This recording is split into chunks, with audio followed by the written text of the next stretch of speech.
Welcome to Sino-US Observation. Here, you can learn about the hot events between China and the US. If you are interested, don't forget to follow our channel.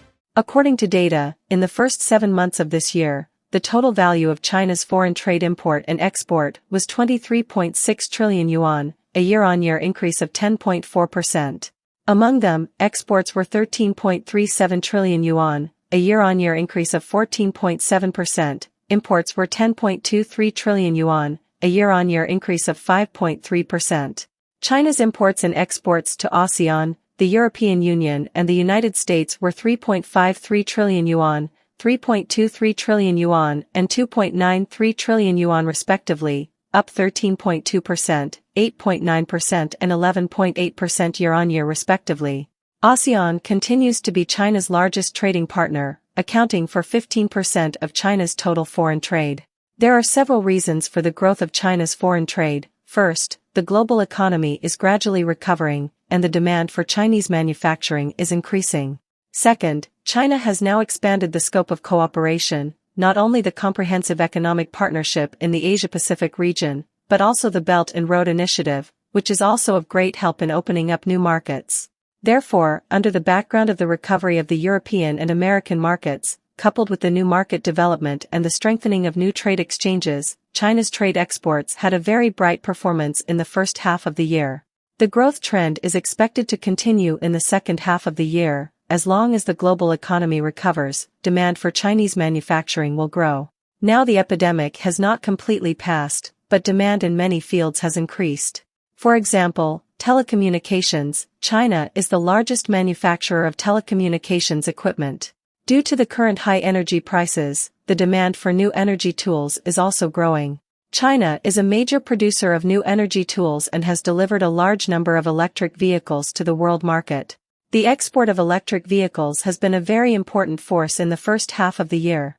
These trends will continue in the second half of the year, driving China's export growth to perform better. From the growth of China's foreign trade, it can be seen that China has cooperation with many countries. So will the economic cooperation between China and the United States be maintained, or is there a possibility of decoupling? Every time the Fed changes the direction of monetary policy, it will cause turbulence in the capital market, causing capital flight from many countries, resulting in exchange rate crisis, and then a certain financial crisis.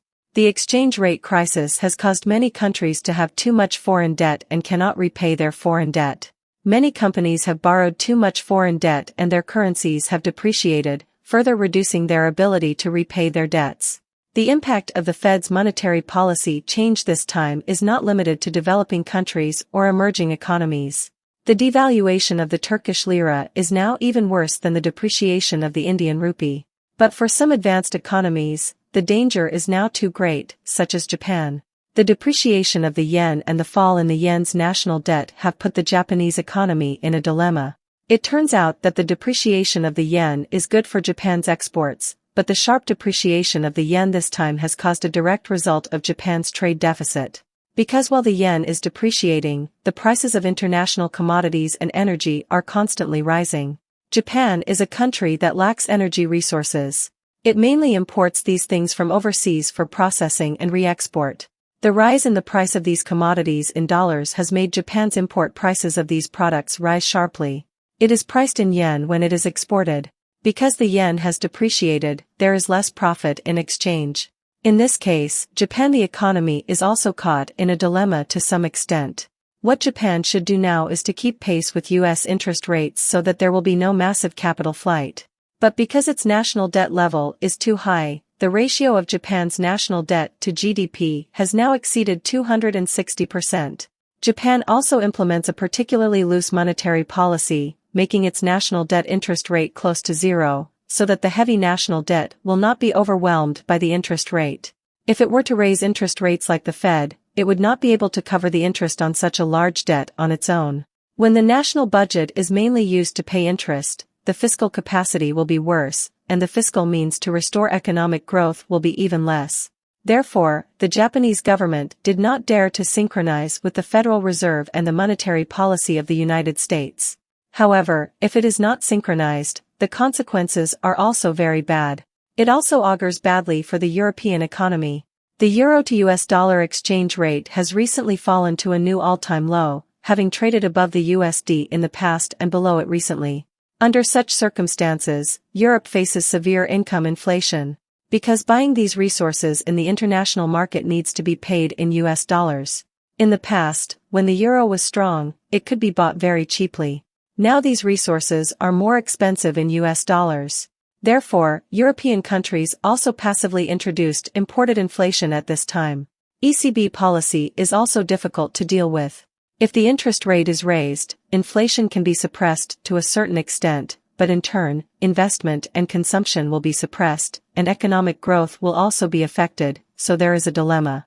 Inflation in the United States will continue for a period of time, because inflation has several reasons. First, like in Europe, it is caused by the rise in energy, food, and commodity prices. Second, due to insufficient supply, the United States has increased tariffs on Chinese imports, affecting the entire price level. In the past, industrial products made in China accounted for a very high proportion of U.S. consumption.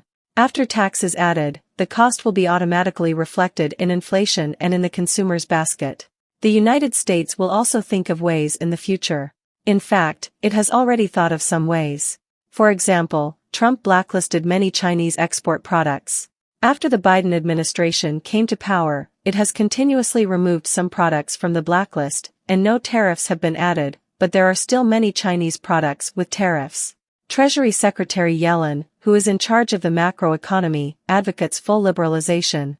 We should completely cancel these tariffs imposed by the Trump administration, at least to ease the pressure on inflation in the United States. In fact, the impact of unilateral tariffs on China is not very big.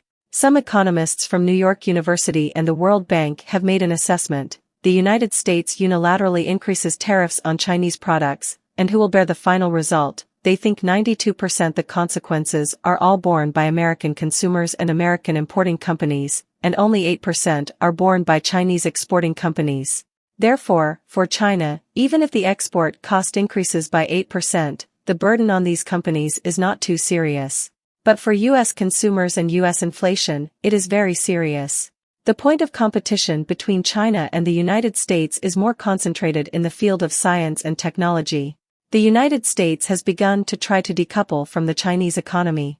Trump's unilateral tariffs are aimed at getting American companies to leave the Chinese market and companies from other countries to leave the Chinese market. However, in this context, more manufacturing enterprises, especially high-end manufacturing enterprises, have entered the Chinese market.